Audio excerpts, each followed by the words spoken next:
ल है त पहिला चाहिँ विकासका पूर्वाधार भनेको के हो भन्ने त्यो टपिकमा चाहिँ पढौँ है त। ल पहिला चाहिँ विकासको पूर्वाधार भनेको के हो? हामीले अस्तिको पालोमा चाहिँ विकास भनेको के हो, विकास भनेको सकारात्मक परिवर्तन भनेर पढेको छौँ है। अब यो विकासको पूर्वाधार भनेको म तपाईँहरूलाई एउटा क्वेसन सोध्न चाहन्छु। तपाईँहरूको घरमा यदि डेभलपमेन्ट भयो अरे, विकास भयो भने के कुरामा चेन्ज आउँछ होला? कसैले भन्नुहोस् त, के कुरामा चेन्ज आउँछ होला? खाना पाइन्छ?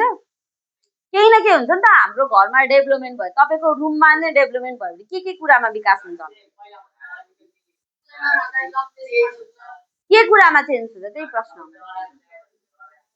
दराज नयाँ आउँछ, अनि भाँडाकुटीहरू पनि नयाँ आउँछ। ओके, अरू? भाँडाकुटी होइन, भाँडाकुँडा। अर्को सायद मेरो हिसाबले नयाँ टिभी आउला होइन त, घरमा ठुलो गाडी आउला होइन त, रेन्टमा बसिरहेको हुनुहुन्छ भने ठुलो घर बन्ला। ओके, विकास तपाईँको हिसाबले त्यही हो। त्यस्तै एउटा देशमा विकासको पूर्वाधार भनेको त्यही कुराहरू हुन्। जुन चाहिँ विकास भयो भने चाहिँ केमा के अरे चेन्ज आउँछ भन्दा, पूर्वाधार भनेको विकासका कार्य सञ्चालन गर्नका लागि आवश्यक पर्ने न्यूनतम सुविधाहरू हुन्।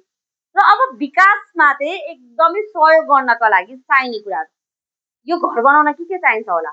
गाडी पहिला गाडी चाहियो नि त, सिमेन्ट ल्याउनलाई होइन त।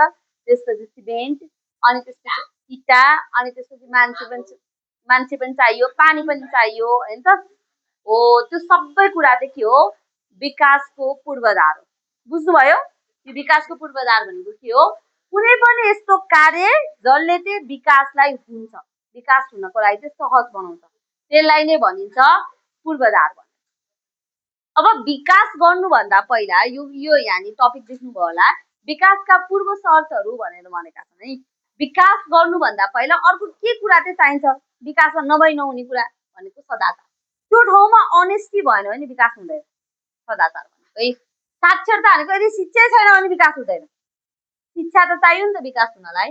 उद्यमशीलता भनेको मान्छेमा काम गर्नु पर्यो, मान्छेले हुन्छ नि नयाँ कुरा सृजना गर्न सक्ने हुनु पर्यो। प्रविधि, आजभोलि बिना प्रविधि पनि विकास हुँदैन। शान्ति, जहाँ अशान्ति छ त्यहाँ विकास हुन्छ त? हुँदैन। अर्को छ जनसहभागिता, जनताले सपोर्ट गरेन भने त्यहाँ विकास हुँदैन। सुन्नुभयो होला नि, कतिपय ठाउँमा चाहिँ बाटो नबनेको, किनभने त्यहाँ जनताले चाहिँ त्यो बाटो बनाउन नदिएको। मैले त्यहाँ रामकोटमा एउटा सानोवाला बाटो थियो क्या, मैले यता पनि पिच छ उता पनि पिच छ, त्यति मात्र पिच छैन क्या। अनि मैले सोधेको त किन भनेको त्यो घरको साइडकोले चाहिँ त्यो पिच के अरे त्यो बाटो काट्न नदिएको अरे क्या। अनि त्यो उसकै ठाउँमा मात्र छैन, अरू सबै ठाउँमा पिच छ। हो, भनेको म चाहिँ जनसहभागिता पनि चाहिन्छ। अर्को हिजो नि हजुर पिच पो छैन भने त गाडी त जानु पनि हाल्छ नि। स्रोत र साधनको कुरा गर्नुपर्दा रिसोर्सेसहरू, बिना रिसोर्सेस अघि भनेको जस्तै रुख बिना होइन त, र मटेरियल्स बिना विकासको सम्भावना छैन। अब पहिला चाहिँ विकासमा पूर्वाधारहरूमा के पर्छन् भनेर बुझ्नु होला र। यतापट्टि छ यो चाहिँ पहिला चाहिँ पूर्वाधारमा सबैभन्दा इम्पोर्टेन्ट भनेको खाने पानी बिना केही सम्भावना छैन। खाने पानी चाहिन्छ रे, घर बनाउन नि खाने पानी चाहियो, बाटो बनाउन नि खाने पानी चाहियो, त्यसपछि यहाँनिर बत्ती निकाल्न नि खाने पानी चाहियो।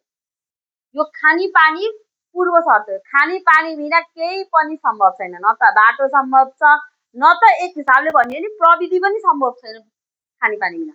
किनभने खाने पानी हाम्रो लागि चाहिँ के भयो भने एउटा मान्छे सर्भाइभ गर्नका लागि पनि खाने पानी नै चाहिन्छ, र वरिपरिको सबै थोक बनाउनको लागि पनि पानी नै चाहिन्छ। र म यहाँ उभिरहेको छु, यो पनि सम्भव के कारणले भएको हो?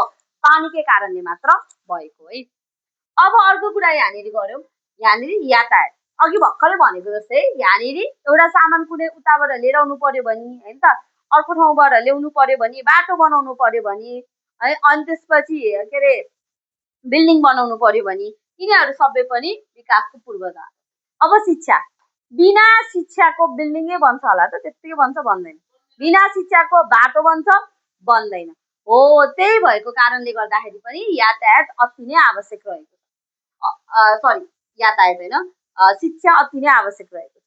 अर्को विद्युत, आजभोलि इलेक्ट्रिसिटी बिना कसैको घरै चल्दैन होला, कसैले के अरे दिनमा बस्न पनि सक्दैनन् होला। हो, त्यो विद्युत चाहिँ अति नै आवश्यक रहेको छ। हामी विद्युतको कारणले नै हामी धनी छौँ।